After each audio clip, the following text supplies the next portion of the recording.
Hi, this is Derek from AlphaHub, and I'm here to show you how to extract the AlphaHub signals in real time using Python and WebSockets. Let's get started. First, let's check out the current project directory I have set up. I have two files, main.py and creds.py. Creds.py is for your AlphaHub credentials, and we'll take a look at that a little bit. Let's take a look at main.py first. So we'll be using Python 3.6 or better for this tutorial because of the syntax we're using. Now, if you don't have Python 3.6 on your machine, you can use the popular virtual env package from pip to set up a virtual environment for Python 3.6.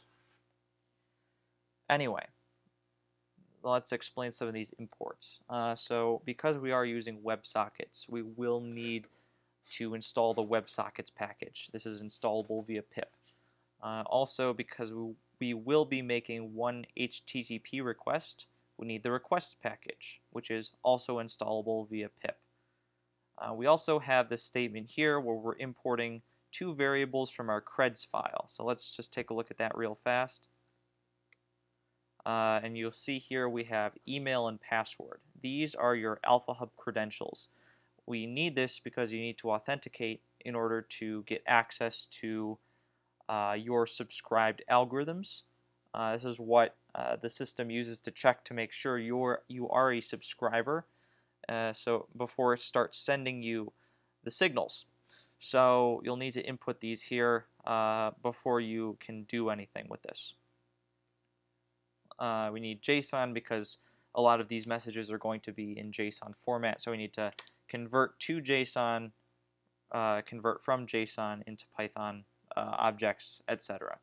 So we have two main variables here. One is the server, which is our host name, which is alphahub.us. This is used for creating strings to connect to the various endpoints that we're using. There's also these IDs. So these IDs correspond to the IDs of the algorithms you're trying to connect to and get signals from. In this case, there's 14, 16, and 17. If we go over here to the AlphaHub website, you can see that in the URL, there is ID 17, which corresponds to Minotaur Optimus 1. There's also Minotaur 3 stock, which is 16. You can see right here. And there is Minotaur 1 stock, which is 14. So as you can see, I'm retrieving all three algorithm signals. Anyway, we have some helper functions here to create URIs for us to connect to the endpoints. But anyway, let's just take a look at the main code. So first we start off by retrieving tokens, and this is how the requests work. You retrieve an API token for a session, and once you have that token, you can authenticate to the WebSockets request. So let's take a look at this authenticate function here. So it basically connects to the AlphaHub API, which allows you to get a session token. Makes a post request using your email and password that you configured in the creds file. It takes the response, gets the JSON, and returns this data object which contains your tokens. So back down here, we have the tokens retrieved, assuming this goes well.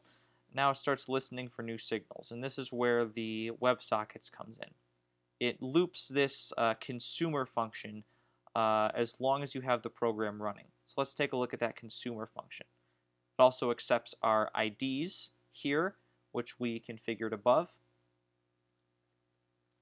So here's our consumer function.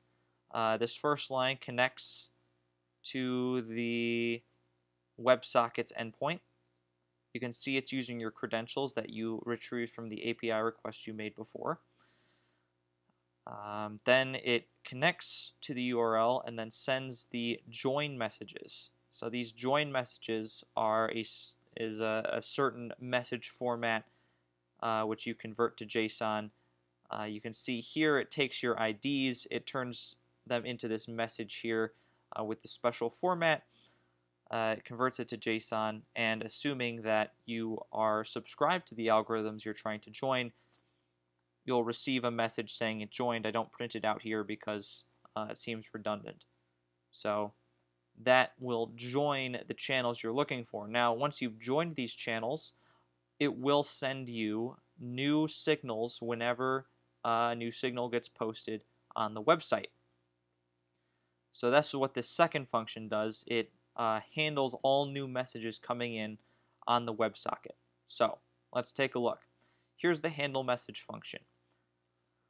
It uses this async for syntax to wait for each new JSON message and basically run forever. So it translates the JSON here into a Python object, and it extracts three, I guess, important parts of the message. First is the channel. That's the algorithm you've joined, or the algorithm channel you've joined. Second is the topic. This isn't super important in most cases. This will just say new signals, because that's the sort of signature of the message. And third is this contents, which is the actual signals. So the contents are broken up into a couple of different keys. First is the open signals, or new positions you're opening. Second is the closed positions, or positions you're closing. So I check for these keys and print the contents, this actual signals, if these keys exist. Otherwise, it's some message I don't recognize, and I'm just going to print whatever the contents are anyway. So I can, record what those are and create cases for that message as well. So that's basically an overview of how the code works. It's basically retrieves API tokens. It authenticates the WebSocket and joins the channels for the algorithms you want, and then it just listens to messages until you cancel the program. So that's about it for this tutorial. I will be back in a little bit to show it in action. And we're back. So now that we have the program set up, let's test to make sure it works.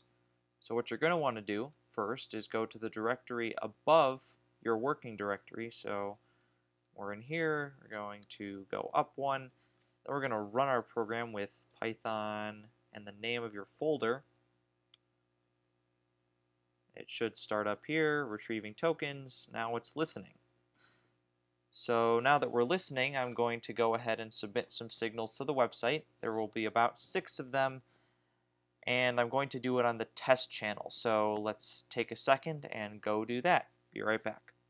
And we're back. Looks like I just submitted some signals to a testing algorithm we're using. You can see here algorithms 4. The ID you see here will depend on which algorithms you put into the file as your IDs, which algorithms you're subscribed to. So you can see that our signals are broken up into 2 groups, one for open signals and one for closed signals. And all the data is here, so you can take this data in Python, configure it how you want to, format it how you want to, submit it to your broker's API, and further automate your trading. So that's about it. I will make this code available soon, and best of luck. Go to alphahub.us for additional algorithms and signals to further improve your trading success. That's about it.